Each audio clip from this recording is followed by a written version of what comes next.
juga Bapak Ibu bisa search ya di internet, itu terkait dengan reklamasi kawasan Marina. Ya, jadi ini kita sudah masuk ke kawasan Marina, kawasan yang sepenuhnya itu menjadi milik pengembang. Jadi pengembang PT IPU Indo Perkasa Utama itu yang melakukan reklamasi.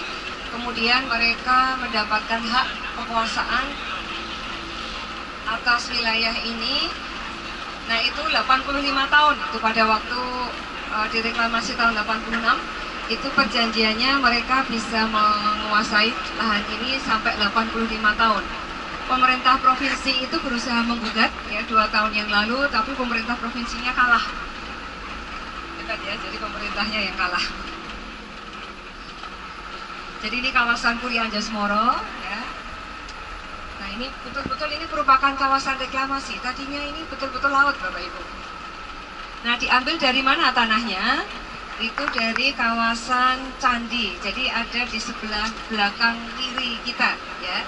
Di sana ada bukit-bukit ya, terdiri dari tanah padas yang sudah sekian tahun diambil tapi belum habis-habis ya, karena memang perbukitannya itu memang kontur tanahnya tinggi.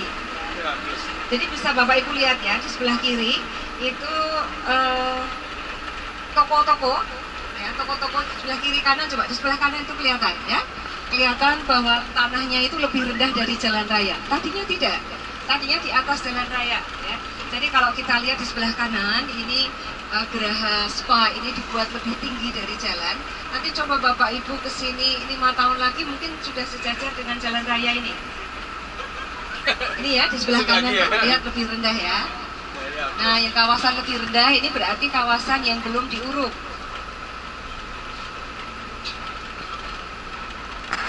Di depan kita itu PRPP yang tadi Dancing Fountain itu ya, yang kalau malam bagus. Itu juga sepenuhnya kawasan reklamasi. Nah, ketika IPU mereklamasi, maka Pemkot itu diberi bagian, diberi bagian hasil reklamasi adalah di depan kita ini, kawasan PRPP, dan di sebelah kirinya itu Taman Mini Jawa Tengah gitu ya. Namanya Puri Mairo Koco. Jadi di dalamnya ada di dalam Puri Mairo Koco itu ya, jadi sebelah persis di depannya ya, aja. di Puri Mairo Koco itu ini kan masuk halaman roda 2 Mairo Koco. Nah ini Bapak Ibu perhatikan PRPP ini langsung kanan aja Pak. Kanan, oh kanan ya. Berhenti sebentar. Nah itu yang ada di spanduknya di depan kita itu Gubernur Jawa Tengah ya, di sebelah kanan itu Gubernur kami itu masih muda dan ganteng. Ganteng mana sama Pak Haryono ya? Coba deh Pak Haryono fotonya ditaruh di sebelahnya. Ini jadi betul ya Bapak Ibu coba perhatikan. Itu kawasan Mairo Koco juga layaknya lebih rendah dari jalan ya. Ya. Padahal tadinya lebih tinggi dari jalan itu. Di sebelah Mairo Koco, itu persis di sebelah baratnya, itu tadi yang saya katakan Puri Mairo Koco, taman mininya Jawa Tengah. Jadi di dalam itu ada rumah-rumah khas daerah ke daerah kabupaten kota di Jawa Tengah. Jadi misalnya Jepara itu dari bangunan berukir, kemudian karena khasnya kota Jepara adalah ukiran, gitu ya. Nah kemudian ada misalnya Banjarnegara. Ada yang dari Banjarnegara ya? Khasnya apa Pak? Bapak sudah pernah ke situ belum Pak? Apa khasnya di depan apa? Yang di mana Bu? Yang di Puri Mairo Koco. Aduh lupa ya Bu. Tahun 90 saya Bu. Oh iya. Sekarang kalau di depan bangunan Kabupaten Banjarnegara itu ada patung orang membawa angkringan gitu ya, dawet. Karena khasnya Banjarnegara adalah dawet Banjarnegara. Sampai Sumatera ya. Si dawet Banjarnegara ya. Ya baik, jadi ini nanti mudah-mudahan Bapak Ibu mendapatkan kesempatan untuk melihat Dancing Fountain ini ya. Bayarnya berapa itu? Weekend 20.000. Nah, berarti nanti malam 20.000. Gak apa-apa. Nanti bisa lihat air mancur yang indah. Sambil sekaligus saya mempopulerkan ini. Baik Pak, kita terus. 5 sampai 4 September, 5 Agustus. 4 September. Wah, hampir selesai ya? Hampir selesai. Ya, hampir selesai loh. 4 September selesai. 1 bulan ya. Nah, ini nah Bapak Ibu, ini kawasan inilah yang tadinya merupakan bagian dari muara sungai yang menuju ke laut. Jadi ini, bangunan di sebelah kiri ini tadinya muara sungai ini. Nah, kemudian ditutup untuk bangunan ini. Ini tadinya gedung bioskop, kemudian ganti menjadi kantor mobil ini ya. Nah, tadinya sungainya mengalir ke sana, sebelah kanan itu. Terus ke kanan. Nah, kemudian apa? Sungainya dibelokkan ini. Ke kanan dibelokkan, ini terus sampai ke ujung, itu menuju ke kanal Banjir Barat. Karena kalinya ini lebih rendah dari kanal Banjir Barat, maka di ujung sana itu harus dengan pompa, supaya air lautnya naik. Dulu sebelum ada pompa, sebelum ada pompa itu kalau terjadi hujan lebat, airnya menggenangi permukiman. Di sebelah kanan ini ada pos kamling ya. Pos kamlingnya ini baru, ini dibangun tahun 2014 akhir. Tadinya sudah tenggelam, ya, kemudian dibuat lagi. Nah, ini sudah kawasan yang ditinggikan lagi ini. Jadi Ibu itu terus-menerus ya, terus-menerus memperbaiki wilayahnya untuk supaya tetap ada di atas permukaan laut ya, dan tidak kebanjiran.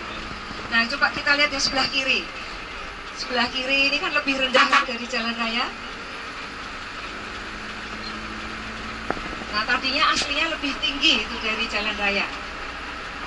Juga rumah di sebelahnya.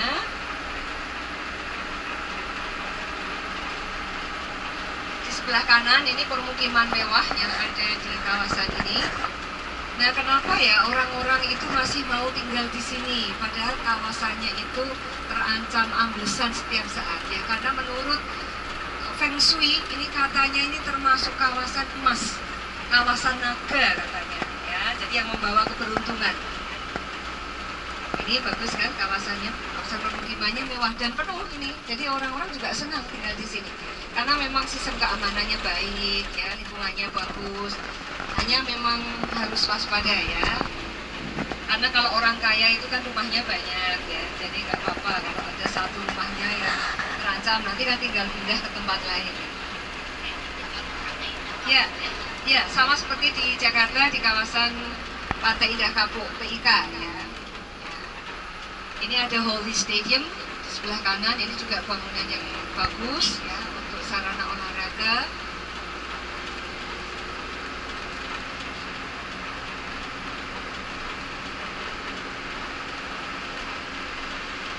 Jadi ini memang kawasan permukiman mahal Bapak Ibu.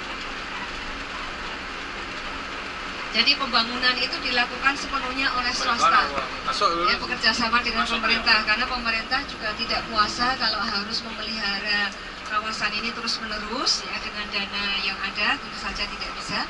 Nah, ini di sebelah kiri ini kelihatan betul, ini kawasan kolam renang gitu ya, untuk acara keluarga. Di sebelah kiri ini kelihatan betul kalau lebih rendah dari jalan. Ada kolam renang, taman gitu. Nah, ini kita mau masuk ke kawasan pantai. Nah, sebetulnya itu swasta itu tidak boleh ya meminta orang untuk membayar ketika berkunjung ya, karena ini pantai itu merupakan public space. Tapi alasan mereka karena swasta itu juga harus terus-menerus ya memelihara kawasan ini supaya tetap tidak tenggelam ya. Jadi mereka juga membayar ini. Jadi kita harus membayar kalau di sini. Waktu berkunjung jam 5 sampai jam 19.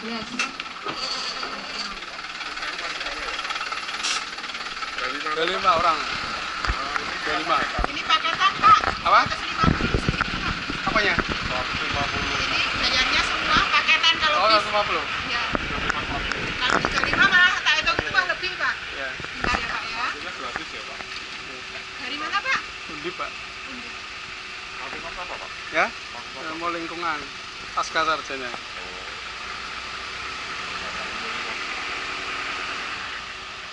Adik saya di bahasa. Oh ya. Habis Supriyono ke Pak? Iya, ya.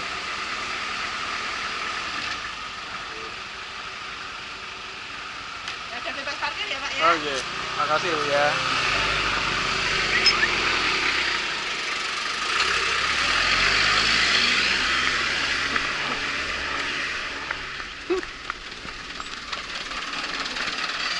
Menarik. 125. Wih, larang juga ya. Ya udah. 5.000 kali.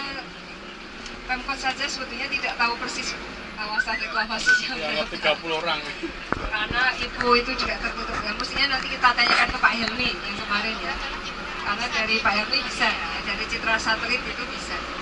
Yang terbaru saya belum tahu, Bu, karena ini terus-menerus direklamasi kawasannya. Ya, terus-menerus. Ya, terus-menerus direklamasinya.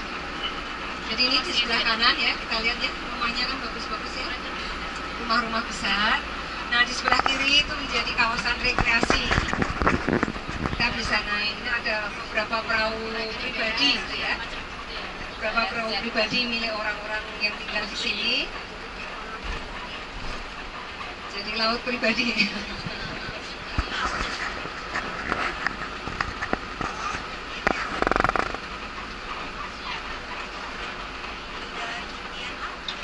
Iya, tinggian lautnya daripada daratannya kan. Ya.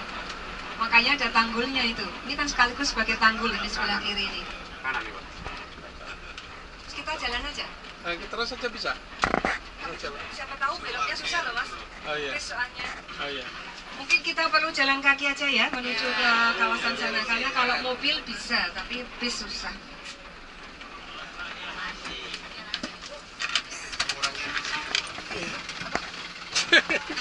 Kurang emisi.